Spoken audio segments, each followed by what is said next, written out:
Good afternoon, everybody. And I'm joined by Senators Gillibrand, Peters, and Kelly. And to show you what a nice caucus we have, today was Tammy Baldwin's birthday. Her staff brought cupcakes for everyone, remembering those who were vegan with their vegan cupcakes and those who were gluten-free with their gluten-free cupcakes. And each cupcake was different. Thank you, everybody. Best press conference ever. We want to eat those cupcakes. There were none for the press. Okay. Exactly. All right. So we're gearing up to have a productive couple of weeks. Last night, Congress took an important step and overwhelmingly, and in bipartisan vote, in an overwhelmingly bipartisan step forward in the fight to eliminate forced arbitration for victims of sexual harassment and assault. By a large margin, 335 to 97, a majority of both parties, the House passed the bill authored by Senators Gillibrand and Graham.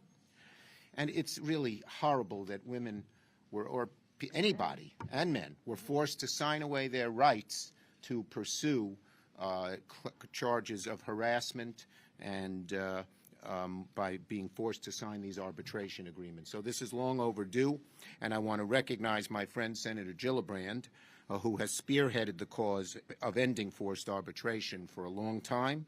Thanks to her leadership, we're close to seeing this be passed into law. And I want to thank Senator Graham. We're working with him, and he is working right now to clear the Republican side so we can move this vote very quickly. I'm sure that this bill will have the same broad support in the Senate, and I hope we can move quickly. It's my intention to move this bill as quickly as we can in the Senate, and we hope to take action on the floor as soon as this week and send the bill to the President's desk. We're also working to advance our Jobs and Competition bill, which is now called Make It in America. The U word is abolished because no one knew what it meant. So we can't even say the U word. But the Make It in America bill that will help relieve two of the things the public most cares about. One, increased costs, and you've seen the increased costs for cars, appliances, tech stuff because of the shortage of semiconductor chips. It also creates many more good-paying manufacturing and other jobs here in America. We do want to make it in America, and that's another thing the public cares a lot about. And Senator Kelly has spent a lot of time focused on this, cares deeply about it. The U.S. economy has experienced an economic recovery in the first year under President Biden and our Senate Democratic majority. Passing this important legislation will build on the success while lowering costs for American families.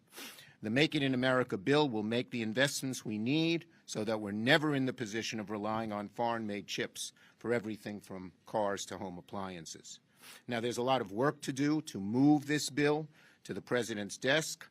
Obviously, we intend to go to a conference, an official formal conference, which takes a number of different steps, but we're working on getting those done. Now, one area that maybe doesn't get enough attention here in Congress but has an impact on the everyday lives of Americans is cybersecurity. We've seen a number of high-profile cyber attacks against the U.S. government, U.S. businesses, critical infrastructure, delays, headaches, increased costs to companies, from annoying phishing texts and emails trying to steal our identities to a ransomware attack like on the Colonial Pipeline that caused gas shortages and price spikes. Cybercrime is a real and growing threat. The bottom line is that, and it affects lots of people. I've had lots of school districts in my state subject to ransom, and they've had to pay a lot of money or sacrifice to the privacy of the kids' records. So this is very important to do. And one of the main provisions is it requires private entities to let the federal authorities know when they've been attacked. We have good cyber offense in America, but that cyber offense can't be used unless you know not only who was attacked, but the details of the attack. And the Peters bill, which is co-sponsored by Senator Portman, does just that. So I've asked Chairman Peters and others, I asked them to conduct a government-wide review of these attacks to determine what legislation may be needed They've come up, Peters and Portman have come up with bipartisan legislation that he's going to speak on, and it's another area I hope Democrats and Republicans can continue working on as we pass meaningful legislation to keep America secure. Senator Gillibrand. Thank you, Senator Schumer. Thank you so much, Majority Leader Schumer, for your leadership and your commitment to advancing and passing the Ending Forced Arbitration Sexual Assault and Sexual Harassment Act.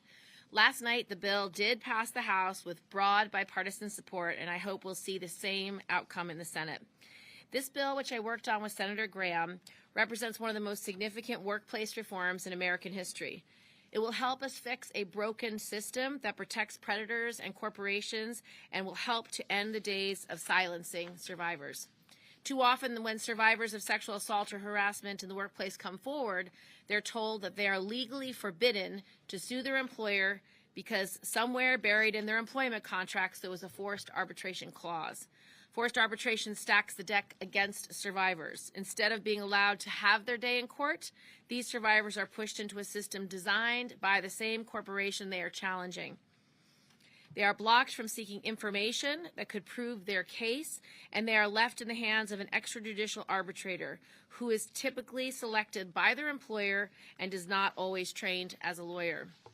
The arbitration process not only allows corporations to hide sexual harassment and assault cases in the secretive and often biased process, but it also shields those who have committed serious misconduct from the public eye. Across the board, employers are less likely to win in arbitration employees are less likely to win in arbitration than they are in court. Even when they do win, they typically receive a much lower monetary reward. And because these results of arbitration are secret and binding, there's no chance for appeal, and repeat offenders are not held to account. Estimates suggest that 60 million Americans and 57.6% of female workers are subject to arbitration clauses, and many don't even know that it exists because it's hidden in the fine print of their contracts. These clauses are especially prevalent in low-wage fields and industries with disproportionate high number of women of color. These clauses leave those women who cannot afford to challenge their employers without any recourse. Survivors deserve a real chance at justice. This bill would do exactly that by voiding all forced arbitration provisions for sexual assault and harassment survivors, giving them their day in court, allowing them to discuss their cases publicly, and ending the days of institutional protection of harassers. I hope that all of our colleagues will join us in pushing for this critical workplace reform so that we can send it to President Biden's desk and deliver real change for survivors and working people across the country. Thank you, Senator Gillibrand. Senator Peters. Sorry, Mark. Thank you, Leader Schumer. Well, as Leader Schumer mentioned, perhaps one of the biggest threats that we face to the homeland right now are persistent cyber attacks that attack individuals, attack small businesses, large companies. No one is immune from these attacks. They continue to escalate and continue to endanger our economy and our general homeland security. And that's why the Homeland Security Committee focused on dealing with this challenge, and as Leader Schumer mentioned, focused on ransomware attacks in particular that can be devastating to any company, but particularly small businesses. In fact, it's been estimated if you are a very small business, that if you get hit by a ransomware attack, you're likely to be out of business within 18 months. This is actually an existential threat to American companies. Large ones as well, as we saw from Colonial Pipeline, were hit by a ransomware attack. It disrupted fuel distribution throughout the southeast part of the United States. Although they paid the ransom was recovered by the FBI, which was extraordinary. Even though they got the keys as a result of paying the ransom, when we had the CEO of the company before our committee, he testified that it would take 18 months for them to recover from where they were, even though they had the keys. This is something that has to be dealt with. It's a significant problem. And when we heard from the director of the FBI and the director of CISA, our Cybersecurity Infrastructure Security Agency within Homeland Security, they said the first thing that we have to start with is that we have to know who is attacking and how are they attacking. We need to have situational awareness. We're in war here. This is a war against bad cyber actors and criminals and oftentimes nation states. And when you think about going into battle, you have to have situation awareness. You need to know where the enemy is. You need to know the contour of the landscape. That's what this legislation will do. It will require that critical infrastructure companies to report when they have a substantial attack. They'll have to report if they're paying ransom or they have a ransomware attack, and it'll allow both the FBI and CISA and other cyber officials to have a sense of who's actually attacking and what does that attack look like. And part of that response is to notify everybody else to know that it's coming. Businesses need to know this information.